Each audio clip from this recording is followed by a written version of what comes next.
নমস্কার, আপনাদের সবাইকে স্বাগত। ভগবান শ্রীকৃষ্ণ বলেন, আত্মাকে অস্ত্র কাটতে পারে না, আগুন জ্বালাতে পারে না, জল ভেজাতে পারে না, আর বায়ু শুকাতে পারে না। অর্থাৎ মানুষের দেহে অবস্থিত আত্মা হলো অমর, তাকে কেউ মারতে পারে না। কিন্তু মানুষের শরীর অমর নয়, তার মৃত্যু একদিন না একদিন তো অবশ্যই হবে। যার জন্ম হয়েছে তার মৃত্যু নিশ্চিত। যে সময় মানুষ এই ভৌতিক সংসারে জন্মগ্রহণ করে, ওই সময়তেই তার মৃত্যুর সময় এবং মৃত্যুর কারণ নিশ্চিত হয়ে যায়। মৃত্যু হলো এমন একটা বিষয় যার ব্যাপারে প্রত্যেকটা মানুষের জানার ইচ্ছা থাকে। মৃত্যুর আগে হওয়া আভাস এবং মৃত্যুর পরে মানুষের আত্মা, পূর্বজন্ম এবং পুনর্জন্মের সত্য, এইসব ব্যাপারে এমন কিছু প্রশ্ন আছে যা সকলের মনেই জাগে। আমাদের প্রাচীন ধর্মগ্রন্থগুলোর মধ্যে মৃত্যুর সাথে জড়িত এইসব জিনিসের ব্যাপারেই আলোচনা করা হয়েছে। গরুড় পুরাণে জীবন থেকে মৃত্যু পর্যন্ত আর তারপরেও আত্মার সফরের ব্যাপারে বিস্তারিতভাবে আলোচনা করা হয়েছে। গরুড় পুরাণে ভগবান বিষ্ণু গরুড়কে মৃত্যুর পরে হওয়া নরকলোক এবং নরকের যন্ত্রণা, আর স্বর্গলোক এবং স্বর্গলোকের পশ্চাতে হওয়া পুনর্জন্ম, এইসব বিষয়ের ব্যাপারে বলেছেন। পৃথিবীতে জন্মানো প্রতিটা জীব জীবন আর মৃত্যুর চক্রের মধ্যে ফেঁসে আছে। যেমনভাবে মানুষের জন্ম সত্য, তেমনভাবে মানুষের মৃত্যুও শাশ্বত সত্য, যাকে কেউ এড়িয়ে চলতে পারে না। এই জন্য মৃত্যুকে জয় করা অসম্ভব। ঈশ্বরের ইচ্ছা ছাড়া কোনো মানুষ তার আয়ুর থেকে বেশি এক মুহূর্তও জীবিত থাকতে পারে না। আর প্রত্যেকটি ব্যক্তি জীবনের এই কঠিন সত্যকে জানে, কিন্তু তাও সে মৃত্যু নিয়ে ভীত থাকে। গরুড় পুরাণে এমন কিছু সংকেতের ব্যাপারে বলা হয়েছে, যাকে যদি আমরা জেনে নিই, তাহলে প্রথমেই আমরা এটা জানতে পারি যে আমাদের মৃত্যুর সময় নিকটে চলে এসেছে।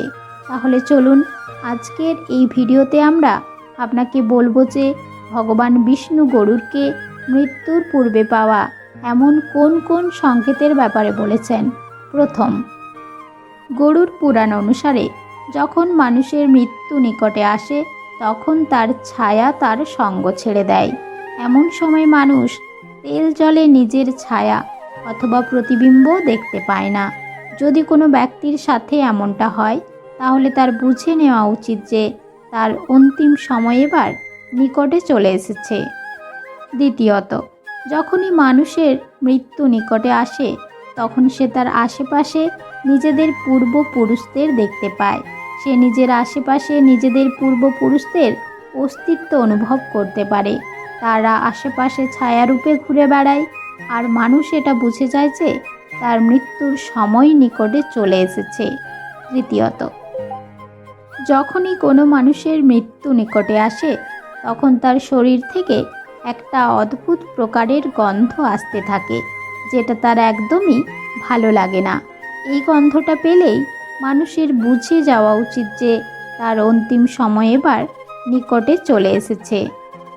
চতুর্থত, যখনই কোনো মানুষের মৃত্যু নিকটে আসে এবং সে আয়নায় নিজের চেহারা দেখে নেয়, তখন সে আয়নায় নিজের চেহারার জায়গায় অন্য কোনো ব্যক্তির চেহারা দেখতে পায়, অথবা অনেক সময় সে নিজেরই বিদ্রূপ চেহারা দেখতে পায়।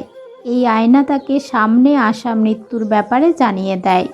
এই জন্যই যখনই কোনো মানুষ আয়নায় নিজের বিদ্রূপ চেহারা দেখতে পায়, অথবা নিজের চেহারার জায়গায় অন্য কোনো ব্যক্তির চেহারা দেখতে পায়, তখন তার বুঝে নেওয়া উচিত যে তার মৃত্যুর সময় এবার নিকটে চলে এসেছে।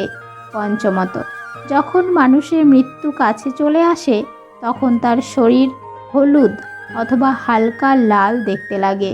তার ত্বক ভেতর থেকে জ্বলতে থাকে। যদি কোনো ব্যক্তি পাপী হয়, তাহলে তার নরক যাওয়ার অনুভূতি আগে থেকেই হয়ে যায়, আর তার ত্বক জ্বলতে থাকে, যার জন্য তার অনেক কষ্ট হয়।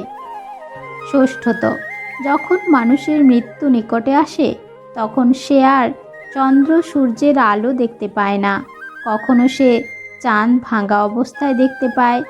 সপ্তমত, যখন তার মৃত্যু নিকটে আসতে থাকে তখন মানুষের জিভ বেঁকে যেতে থাকে, আর নাক আর মুখ কঠোর হয়ে যায় এবং তার শরীর থেকে রস বের হতে থাকে।